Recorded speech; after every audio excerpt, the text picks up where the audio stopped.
In the early morning hours of October 15th, 1978, the silence that usually reigned on the outskirts of Springfield, Illinois, was torn apart by cries of despair. In a small orphanage called Sunrise Orphanage, the unthinkable had happened. 11 children, sleeping just hours before in their usual beds, had disappeared without a trace. There was no sign of a struggle, no hint of where they could have disappeared to. The doors and windows of the dormitory were locked from the inside. The adults, the teachers, the director, everyone were horrified, unable to understand how this could have happened. 11 empty beds, 11 orphaned souls, who were already deprived of parental affection, were now gone, leaving only silent questions. For 21 years, their fate remained a dark mystery, buried under a heap of conjectures and official conclusions, until 1999, when a former orphanage security guard, now an elderly man, decided to tell the truth. That would shock the entire Sangamon County area. What really happened that fateful night, and what secret had he been keeping for so many years? If you appreciate stories in which the truth breaks through decades of lies and indifference, be sure to watch this video to the end to find out how Springfield's most mysterious story ended. Subscribe to our channel and turn on notifications so you don't miss new investigations. Write in the comments from which city you are watching this video. Now let's dive into the events of that distant 1978 and find out how this story began. Sunrise Orphanage was located on a quiet street, surrounded by green old maples. It was a solid 2-story red brick building, built before the war, with a spacious yard where apple trees and a spreading maple grew. The children lived according to a strict but fair schedule, getting up with the first rays of the sun, doing exercises, a modest but always fresh breakfast, then lessons at the local school, playing outdoors, preparing for dinner, and an early night. The atmosphere in the shelter could be called calm, if you do not take into account the longing for their parents, which forever settled in the hearts of its little inhabitants. The 11 boys we will talk about were from the older group. They were from 10 to 12 years old. The oldest, 12-year-old Ethan, was the ringleader, the leader of all the games, and the constant organizer of pranks.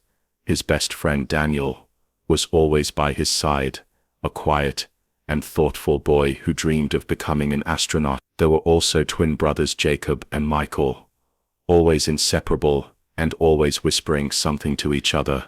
Each of them kept their own little childhood secrets and great hopes for the future, which seemed so vague and uncertain to them. Little did they know that their future would end one cold October night, leaving behind only grief and bewildered silence.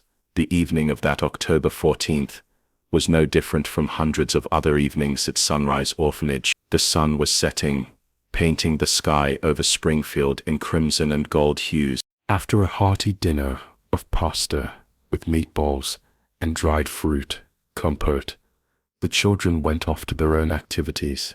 Some finished reading books borrowed from the small orphanage library. Others finished playing board games in the common room, and the boys from the older group, including 11 future victims of the mystery, were enthusiastically building a tall tower out of old wooden blocks that threatened to collapse at the slightest touch. Their laughter and animated voices echoed through the corridors, creating the illusion of serenity. The teacher on duty, Susan Miller, a young but tired woman with kind eyes, kept a close eye on things. She knew every child by name, their habits, their little joys and sorrows. That evening, as usual, she went through all the rooms, checking that everyone was in place, and getting ready for bed. Having made sure that the younger ones were already fast asleep, she looked into the boys' bedroom, from where muffled whispers could still be heard. "Come on, boys. It's time for bed," she said tenderly, and the boys, knowing that it was useless to argue, began to settle into their beds. A few minutes later, silence reigned in the room, broken only by the even breathing of the sleeping children. Susan Miller checked that everyone was covered, adjusted the blanket on one of the boys who had uncovered himself in his sleep, and turning off the light, quietly left. Closing the door, she sat for a while longer in the teacher's room, filling out a journal, and then, tired after a long day, went to her room on the first floor. Around 10:30 in the evening, when the entire orphanage had already sunk into a deep sleep, security guard John Peterson began his night shift. A 60-year-old man, bent over by time and hard work. He had been working here for many years, and knew every corner of the building. His nightly rounds were a routine that created a feeling of safety and order. He walked slowly along the corridors, listening to every rustle, but not expecting anything other than the usual silence and peace. That evening, as usual, he checked all the entrance doors. Having made sure of their reliability, he walked around the perimeter of the shelter, shining a flashlight into the darkest corners of the garden. The night was windless. The sky was strewn with bright stars, and nothing foreshadowed the disaster that was already in the air, invisible and imperceptible, ready to fall upon this quiet haven of innocent souls. John Peterson returned to his guardhouse, brewed strong tea, and prepared for long hours of lonely duty, not even suspecting that this would be the most terrible night of his life, and its consequences would torment him for 21 long years. John Peterson's night shift dragged on, measuredly and habitually. The clock on the wall of the guardhouse monotonously struck the time, and the only street lamp cast long shadows from the tree. The guard, who had already poured himself a second mug of tea, slowly walked around the shelter building, checking the locks on the doors and the integrity of the windows. I knew every creaky floorboard, every rustle that the old house could make at night. At first, everything was as usual. A tour of the kitchen, pantries, laundry, then the living quarters. He went up to the second floor, where the bedrooms of the older groups were located. The air here was stale, but warm, saturated with the smell of old wood and children's sleep. John Peterson approached the door of the boy's bedroom. Out of habit, he reached out to check if it was closed tightly, and then his heart skipped a beat. The door wasn't just loosely closed, it was wide open, as if someone was leaving in a hurry. Feeling a chill in his chest, John Peterson carefully pushed the door. Inside, there was an unusual ringing silence. The moonlight, penetrating through the large window, dimly illuminated the rows of beds. 1, 2, 3. John Peterson froze. All 11 beds were empty. The blankets were neatly folded, the pillows untouched. It seemed as if the children had simply gotten up and left. But where? In the orphanage, in the middle of the night. For a moment, he was overcome by a stupor. He rubbed his eyes, trying to make sure that this was not a bad dream. But reality was inexorable. The beds were empty. Panic began to build up in the guard's chest. He began to frantically examine the room, hoping that the children had simply started some stupid night game. He looked under the beds, behind the closet, but in vain. No one. He rushed into the neighboring rooms, into the playroom, into the toilets, calling the children by name: Ethan, Daniel, Jacob, Michael. But in response he received only oppressive silence. The most terrible thoughts flashed through his head. How could 11 boys disappear from a locked bedroom? And then he remembered the main thing. The exit doors of the orphanage, leading to the street, had been locked by him personally just a few hours ago. And not just locked, they were locked with massive bolts from the inside. This meant that no one could leave unnoticed through the main or emergency exit. How then had the children disappeared? This thought was the most frightening. This thought did not fit in his head. Fear paralyzed his body, but he understood that he had to act immediately. The entire routine of his many years of service was destroyed in an instant, turning into a nightmare that was only just beginning to unfold. He rushed to the phone. His hands were shaking as he dialed the number of the director of the shelter. John Peterson's phone call in the middle of the night literally pulled the director of the shelter, Margaret Collins, out of a deep sleep. Through her half-sleep, she heard his confused, frightened voice, words about empty beds and missing children. Her heart skipped a beat. Not believing her ears, she threw on a robe and, almost stumbling in the darkness, rushed to the second floor. Seeing the open bedroom door and John Peterson's despairing eyes, she looked inside herself. The cold emptiness of the rooms spoke for itself. The shock was all-encompassing. This was not just a disappearance. It was a blow to the very heart of what she had built and cherished for years. Margaret Collins, overcoming the numbness, tried to pull herself together. Her first thought was to immediately call the police. She grabbed the phone, her hands trembling treacherously, and her voice refusing to obey. Finally, she was able to explain the essence of the incident to the duty officer. On the phone, she was promised that a patrol would leave immediately. However, the wait dragged on, unbearably long. Every minute seemed like an hour. John Peterson and Margaret Collins rushed along the corridors, checking every corner, every closet, hoping to find at least some trace, at least a sign that the children had simply hidden. But their search was in vain. Only after almost an hour, when the first gleams of dawn were already beginning to break through the sky, an old police car drove up to the orphanage. Two men in uniform leisurely got out of it. Their faces expressed boredom and complete indifference to what was happening. They listened to the confused story of the director and the guard with noticeable skepticism. "The children, you say, ran away?" "Yes, this is a common occurrence," one of them said, not even bothering to enter the building. The other lazily examined the front door, which was locked from the inside, and only shrugged, not delving into the obvious contradiction. Their inspection of the scene was superficial and formal. They quickly walked through the bedroom, glanced at the empty beds, but did not even bother to thoroughly inspect the windows or walls for possible means of entry or exit.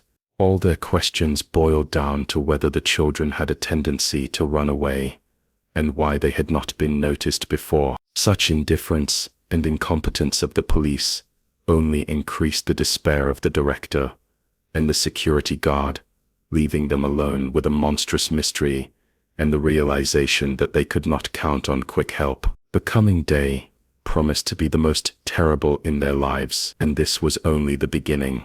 The dawn over Springfield that day was gray and joyless, as if the sky itself was mourning something irretrievably lost. The cold rays of the morning sun broke through the treetops, but could not dispel the atmosphere of anxiety and impending disaster that had thickened over the orphanage. The youngest inhabitants of Sunrise Orphanage were the first to learn of what had happened. Waking up from the unusual bustle of the adults, they looked out of their bedrooms and saw the frightened faces of the caregivers whispering in the corridors. The orphanage, usually filled with ringing laughter and the patter of little feet, now seemed unnaturally quiet. The toys lay untouched.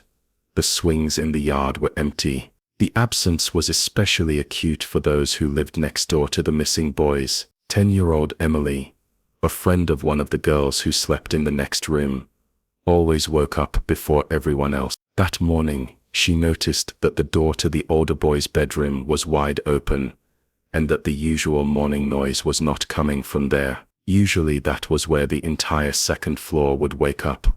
Cheerful shouts, fussing. Someone would always wake up the others by tickling. Today, there was an oppressive silence. Her little heart sank with an incomprehensible premonition. She carefully approached the door, looked inside and saw empty beds, neatly made, as if the boys had simply gone out for morning exercises and never returned. Realizing that something was wrong, Emily ran to the teacher. The news of the disappearance of 11 children began to spread quickly throughout Springfield like ripples on water. First it reached the nearest houses, then the employees of other institutions, and by midday the entire small town was buzzing with rumors and speculation. Bewilderment, fear, anger, these feelings were mixed on the faces of the townspeople. How could this happen? How could so many children disappear from a closed institution at once? The residents of Springfield knew this orphanage. Many of them helped it themselves, brought clothes or food. The children from Sunrise Orphanage were part of their small, closed world, and their disappearance was felt as a personal tragedy for many. By midday, the first journalists began to gather at the gates of the orphanage. These were correspondents from the local district newspaper, the Springfield Herald, who arrived on their old motorcycles. Their faces expressed not so much sympathy as professional curiosity and a thirst for sensation. They tried to break into the territory, asked persistent questions of the employees, tried to talk to the police, who were sluggishly examining the scene of the crime. However, all attempts to obtain at least some intelligible information met with a blank wall of silence. Director Margaret Collins was grief-stricken and shocked, could not give any comments, only repeated that she did not understand anything. The police waved them off, repeating the same phrase, "An investigation is underway. Details are not disclosed."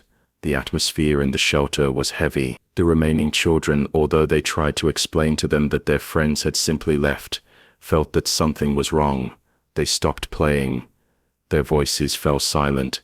They sat, huddled together. Their small eyes were full of fear and confusion. Some caregivers cried openly. Others tried to maintain the appearance of calm, but their trembling hands and pale faces betrayed their true state. The tension grew with each passing hour. A feeling of helplessness and misunderstanding hung in the air. No one could provide answers, and this inaction by the authorities seemed to only make the tragedy worse, foreshadowing many years of agonizing searches and bitter uncertainty. It was at this point, when hope began to fade, that it became clear that more would be needed to solve this dark mystery than a superficial examination and indifferent phrases from local authorities. 2 days after the children disappeared, when the local police had almost completely exhausted their meager reserve of enthusiasm, and the wave of rumors in Springfield had reached its peak, a man arrived in town whose appearance was to radically change the course of the investigation. It was Major Richard Coleman, a special investigator from Cook County. He was about 40 years old. His face, despite his youth, already bore the imprint of long years of service and difficult cases, but in his eyes burned a sharp, penetrating look that distinguishes a true professional. Unlike the two previous officers, whose work had been reduced to formal replies, Coleman showed neither boredom nor condescension. He arrived without fanfare, and immediately plunged into studying the scant case materials. His approach was methodical and rigorous. The first thing he did was demand reports from local law enforcement. He then conducted a thorough inspection of the scene, paying attention to every detail that his predecessors had seemed to ignore. He carefully examined the bedroom where the boys had slept, examined the windows on the second floor, checked the doors, trying to figure out how they could have left the premises without leaving a trace. He paid special attention to the entrance doors of the orphanage, carefully examining the bolts and locks, which, according to John Peterson, were locked from the inside. The idea that the children could simply escape did not fit in his head, given the lack of any signs of forced entry or haste. Coleman began his interrogation with the director, Margaret Collins. He listened to her carefully, letting her speak out, asking clarifying questions about the children's lives, about the daily routine, about possible conflicts or odd behavior of any of the staff. The principal, initially in a state of shock and despair, gradually felt that this was not an indifferent official, but a person who really wanted to get to the bottom of things.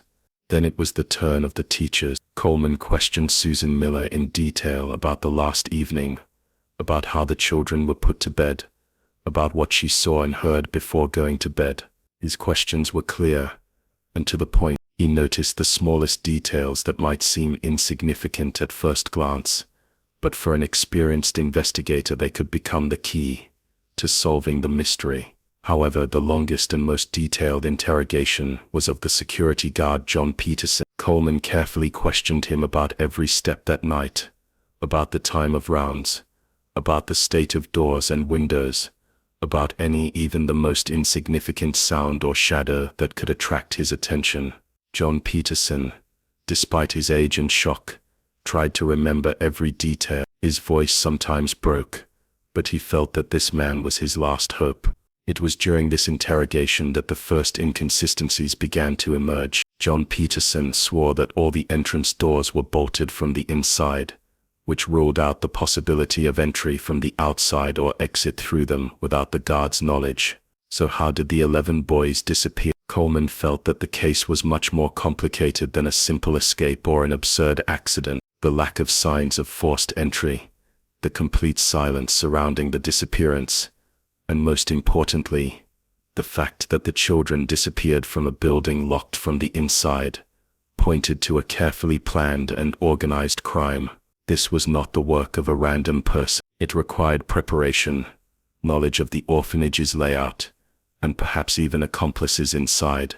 The first contours of a terrible hypothesis were already emerging in his head, which ran counter to the official version of the local authority. Coleman understood that he would not just have to investigate a disappearance, but face something much darker and larger scale. This case was going to be one of the most difficult of his career, and he was up for the challenge. The deeper he delved into the case, the more it became clear that it was no simple coincidence or runaway child. His keen eye and meticulousness allowed him to uncover something that had escaped the attention of local law enforcement.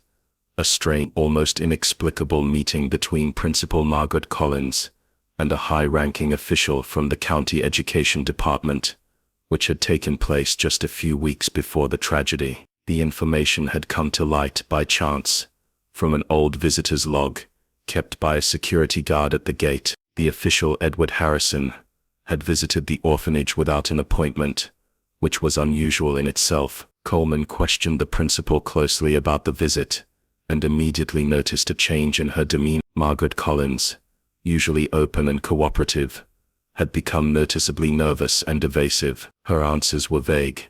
She was confused about the details, trying to convince the investigator that it was a normal inspection visit, a routine check. However, Coleman was alarmed not only by her behavior, but also by the fact that Harrison, according to the testimony of the shelter staff, showed an excessive, almost obsessive interest in the number of children in the older groups, their ages and even whether they had relatives. It was as if he was calculating something, checking with some of his notes, which was completely uncharacteristic of a normal check. Are they planning to transfer someone to another orphanage? One of the teachers asked innocently, but Harrison just waved him off, saying something about statistics. Now that 11 boys had disappeared, these memories took on an ominous hue. Coleman felt that the director was holding something back, that there were blank spots in her story that she was desperately trying to cover up. He saw how she tensed up when talking about Harrison, how her eyes became anxious. It seemed that she was afraid not so much of the disclosure of information, but of the consequences of this disclosure. Gradually, a terrifying picture began to form in the investigator's mind. If an official from the department showed such an unhealthy interest in specific children, and then they disappeared without a trace from a seemingly securely locked building, it could only mean one thing: the abduction was planned and carried out with the assistance or at the behest of someone from influential circles. The idea that high-ranking officials might be involved in the crime was frightening in its scale. It took the case beyond the scope of a regular criminal investigation, transferring it to the plane of political intrigue and hidden criminal schemes. Coleman understood that he had stumbled upon something much more dangerous than he could have imagined. Now he had to not just look for children, but confront a powerful invisible force that could be connected to the highest echelons of power. He knew that such investigations were dangerous, and that sometimes you have to pay a high price for the truth. But his professional duty and conscience did not allow him to retreat. This suspicion became a key turning point in the case, sending it down a completely different path, full of traps and threats. Major Richard Coleman's investigation, despite the acquired suspicions about the possible involvement of high-ranking officials, did not stop for a minute. He understood that in order to bring charges against someone, strong, irrefutable evidence was needed, and there was a catastrophic lack of it so far. The team of investigators, now consisting of several experienced operatives who had arrived with Coleman from Cook County, methodically combed the area around the orphanage. They were looking for anything that might shed light on the disappearance of 11 boys. Attention was paid to every bush, every path, every patch of ground within a radius of several kilometers. 3 days after the Major's arrival, luck seemed to smile upon them at last, only to immediately turn into another unanswered question. One of the operatives, making his way through the dense forest to the west of the orphanage, came across a small, carefully camouflaged clearing. In its center were visible traces of a recent fire. The ground around it was flattened, branches were broken off, and among the charred embers and cooled ashes lay strange melted remains. Upon closer inspection, Coleman, who had arrived at the scene in response to a call from an operative, realized with horror that these were fragments of children's clothing, burnt buttons, scraps of fabric that could not be identified by color, but by size and structure. They clearly belonged to children's things, perhaps even the very ones that the missing boys were wearing. Major Coleman personally collected all these terrible finds, carefully placing them in special bags. He immediately sent them for examination to the county lab, hoping that the analysis would provide at least some information. For example, confirmed that the clothes belonged to children from Sunrise Orphanage, or identify traces of flammable substances and biological material. This find, although creepy, gave us small hope that the criminals left behind traces that could be used to track them down. But at the same time, it was frightening. Why was it necessary to burn the clothes? Perhaps to hide important evidence. In parallel with combing the area, investigators actively communicated with local residents, door by door, house by house. They questioned everyone who lived near the shelter. They were looking for witnesses who could see or hear anything unusual on the night of the disappearance. Unfamiliar people, strange cars, unusual sounds. Most of the residents of Springfield were elderly. Their testimonies were often vague and unclear. However, one of them, an elderly grandmother named Mary Thompson, who lived in a dilapidated house on the very outskirts, just a few hundred meters from the shelter, mentioned something that made Coleman wary. She said that, on the night of the disappearance, around 2 or 3 in the morning, she was awakened by an unusual noise. It was a car, she whispered in her trembling voice. A big one, not a passenger car, and it made a strange sound, not like ours, and the headlights were shining right into my window through the trees. I thought, what would anyone want to drive through the woods in the dark like this? She saw the lights of the car move toward the woods, and then stop. Soon, the noise died down, and the car seemed to go back the way it had come. This evidence, though incomplete, supported the theory that the children had been taken away, and that the fire pit in the woods might have been where the perpetrators had tried to destroy evidence. Despite these leads, however, the case was not moving as quickly as Coleman would have liked. The clothing fragments were inconclusive, and the witness statements were too vague to build anything concrete on. It seemed that each new sign, each new piece of evidence, instead of bringing her closer to a solution, only led her astray into a confusing labyrinth of unanswered questions. The findings were promising, but they led nowhere, figuratively speaking, only emphasizing the testic of the crime and the professionalism of those behind it. Coleman felt that he was moving along a thin thread, and any wrong move could break it. leaving the case unsolved forever. Scraps of clothing, witness statements about a strange car, and most importantly, his own suspicions about the visit of the Harrison officer indicated that the case of the missing children was much more complex and dangerous than it seemed at first glance, and the closer he got to solving the mystery, the more pressure there was. After the results of the examination of the scraps of fabric confirmed, yes, these were children's clothes made from materials similar to those used at the Sunrise Orphanage. Coleman expected support, however. Instead of praise, he heard the cold, hard voice of his immediate superior on the phone. He strongly advised him not to dig too deep. "Richard, understand, this is a very delicate matter. There is no need to raise unnecessary noise. Children sometimes run away. We know that. There is no need to look where there is nothing." There was not just a recommendation in his words, but a barely concealed threat. The pressure was growing. With each passing day, Coleman was increasingly called to meetings where high-ranking county officials, including Edward Harrison, mentioned earlier, looked at him with poorly concealed irritation. They persistently inclined him to the only logical version, a mass escape. They offered to help with the wording in the reports in order to quickly close this unfortunate misunderstanding. They directly hinted to him that excessive zeal in such a hopeless case could negatively affect his career, or even lead to undesirable consequences. They whispered that raising a fuss around the shelter would negatively affect the image of the county and the country as a whole. All these conversations were veiled as concern for the interests of the state, but Coleman understood that behind them there was only one thing: the desire to hush up the truth. They tried to close the case in every possible way. Official documents began to include statements about the children's propensity for vagrancy, an unfavorable social environment, and other reasons that supposedly prompted the 11 minors to run away. Local newspapers began to publish articles hinting at the carelessness of the staff and bad influences within the orphanage, shifting the blame onto the innocent.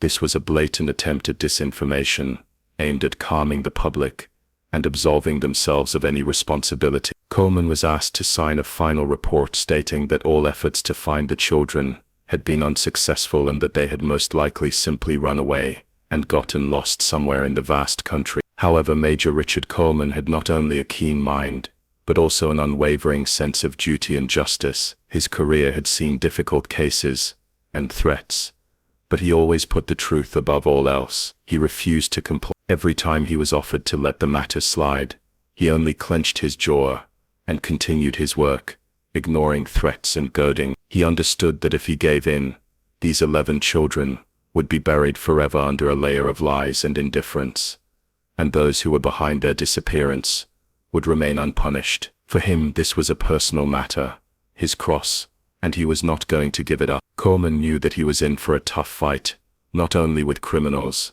but also with a system that seemed ready to sacrifice innocent lives for the sake of preserving its own peace and reputation. But he was ready for it. The years dragged on slowly, like a thick, viscous fog, gradually absorbing hope and the memory of what happened in Springfield. The case of the missing 11 children, never solved, was gradually moving into the category of archive. Despite all the efforts of Major Richard Coleman, the opposition from higher authorities was too strong. His persistence and unwillingness to compromise led to the expected consequences. Coleman was transferred to another, remote city to a less significant position. It was a kind of unspoken punishment, an attempt to remove him from an inconvenient case and make him forget about it. However, they did not know Coleman well. Even being hundreds of kilometers away from Springfield, he did not give up trying to get to the truth. Officially, the case was closed. The children were declared missing, and the version of a mass escape became the only one that was broadcast on all channels.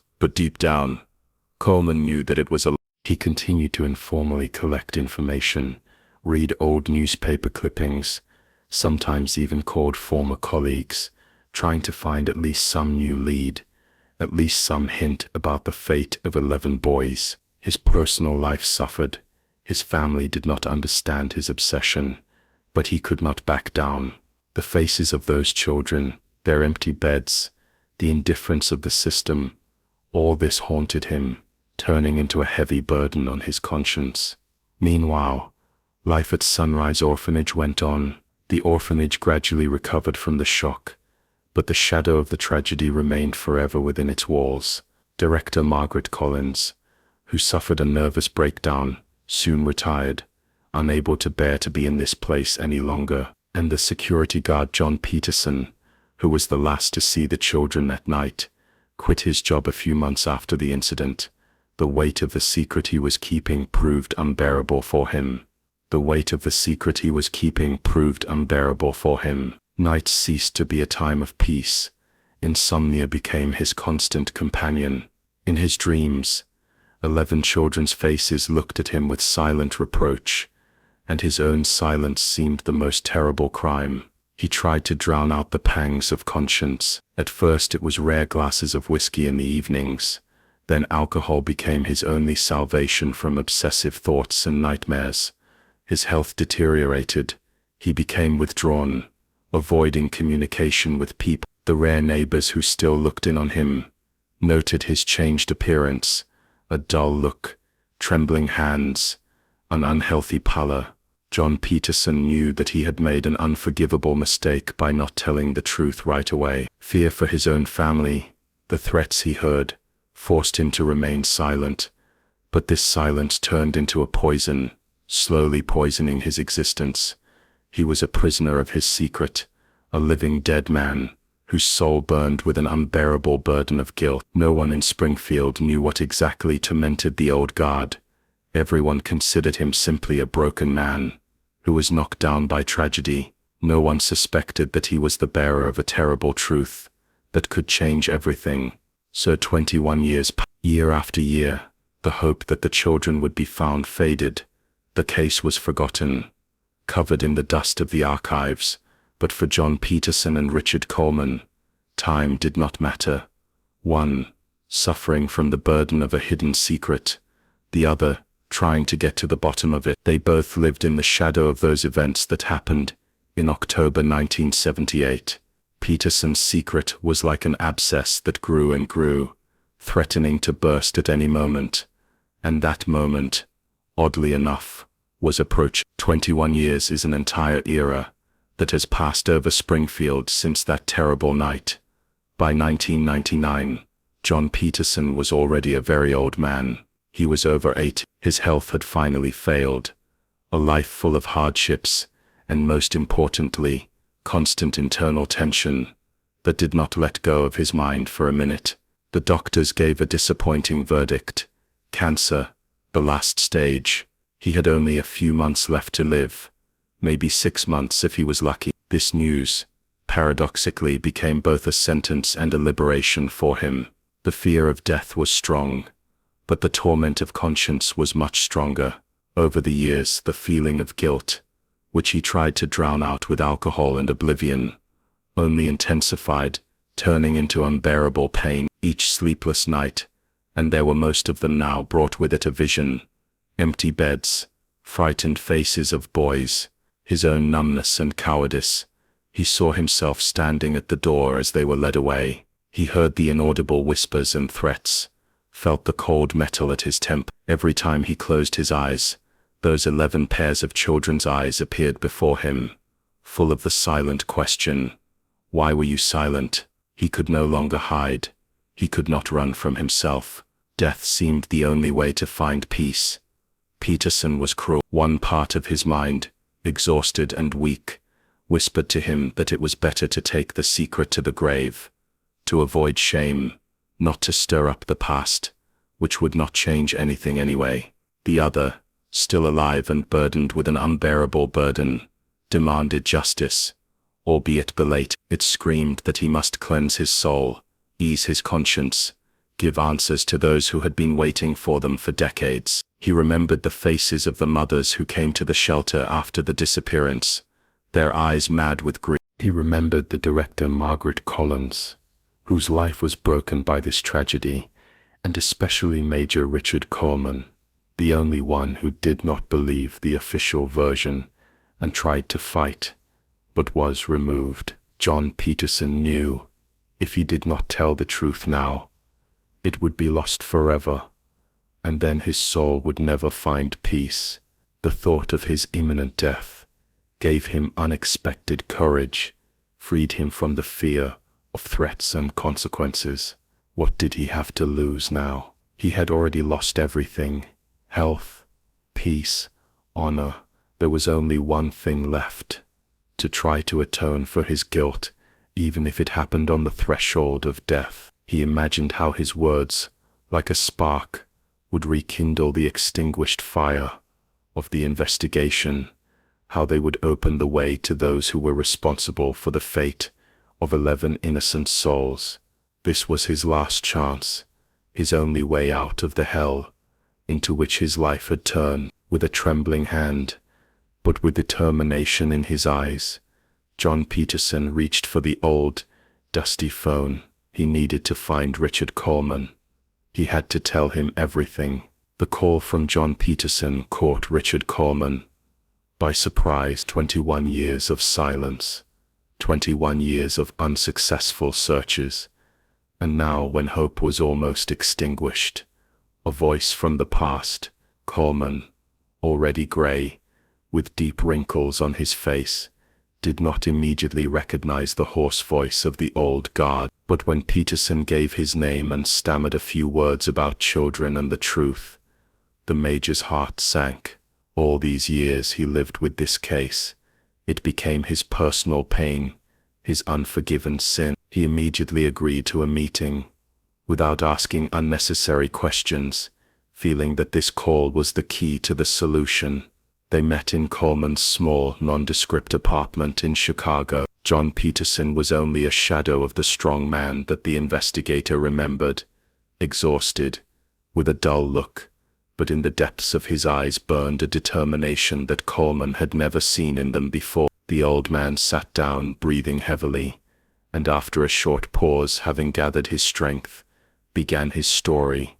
His voice was hoarse, sometimes breaking into a whisper, but the words flowed one after another, revealing the terrifying truth of that fateful night. Peterson said that night, when he was walking around the shelter, he noticed something strange in the backyard, away from the main buildings, where no one expected to see movement. He saw several shadows moving in the direction of an old, long-abandoned barn. Feeling something was wrong, he cautiously approached. Through a crack in the slanted door of the barn, he saw a group of people. Among them was the same official, Edward Harrison, who had visited the shelter shortly before. And what he saw next was forever etched in his memory, turning into a nightmare. Children were coming out of the barn, one after another.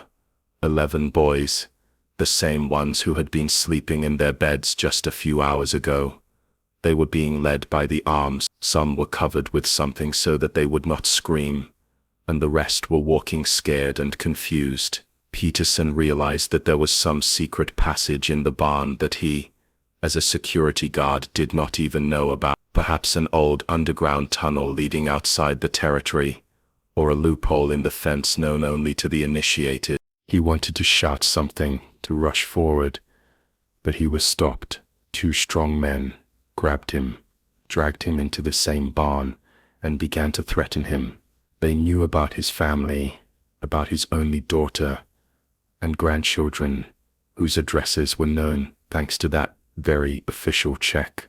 They made it clear to him: one word, and your family will disappear, just like these children. Fear for his loved ones turned out to be stronger than his duty. Peterson was forced to remain silent, intimidated to such an extent that he could not utter a word when the police arrived. He could not even hint at the truth. The children, according to him, were put in a large covered car, the same one that the elderly neighbor later saw. The car immediately left Springfield. Peterson heard snatches of conversations when he was held. He realized that the boys were most likely being taken abroad. They were being sold, perhaps for hard labor, perhaps for even more terrible purposes. which he was afraid to even imagine. It was a monstrous, incredible in its cruelty scheme, in which high-ranking officials were involved, hiding behind their power and status. Peterson trembled as he told these details, but with each word he felt the burden lift from his soul, as a long-term nightmare gradually dissipated. Coleman listened without interrupting. His face turned pale, and his eyes burned with a mixture of rage and relief. He always knew that this was not an escape. All his suspicions, all his guesses, were now confirmed. Every detail, every word of the guard fit into the picture that he had been collecting for years.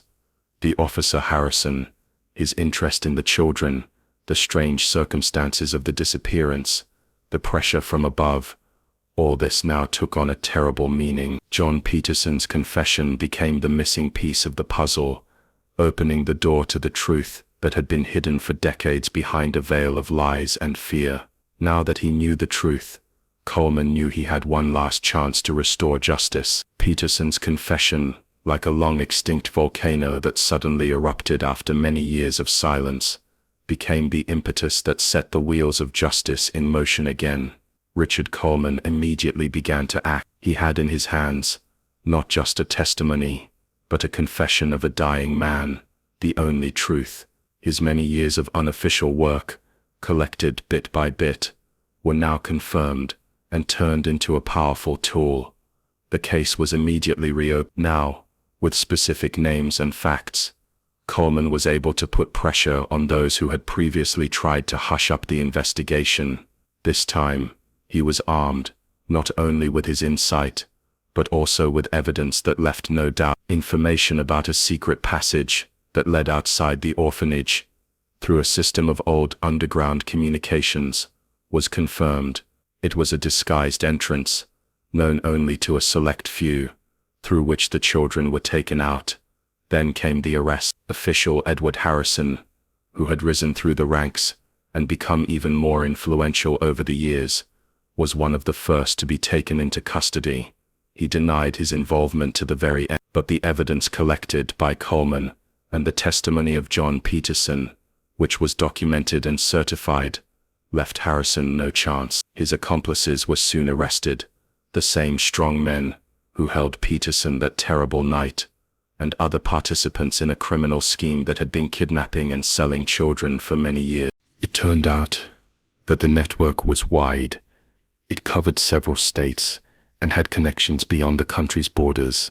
For Richard Coleman, this was not just a victory in the case, it was the fulfillment of his long-standing duty, the clearing of his conscience. Justice, albeit belated, had finally prevailed. He devoted most of his life to this investigation, confronted the system, faced threats, but did not give up. Now, looking at the arrested criminals, he felt deep satisfaction, mixed with bitterness from the fact that the truth came so late. The fate of 11 children from the Sunrise Orphanage remains unknown. Despite all the efforts of the investigation, they could not be found alive. Most likely, they were sold abroad, and their traces were lost in the vast world, becoming part of someone's dark, nameless history. I want to believe that they ended up in good families and grew up worthy people.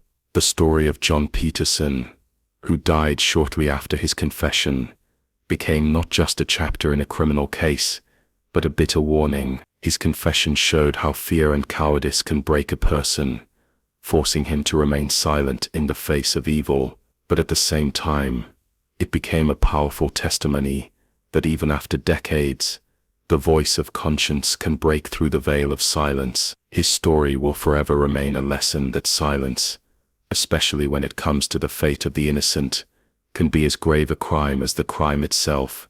Although justice could not return the lost children, it still caught up with the guilty, and this was the result of the persistence of one man and the courage of another, who managed to reveal a terrible secret on the threshold of death.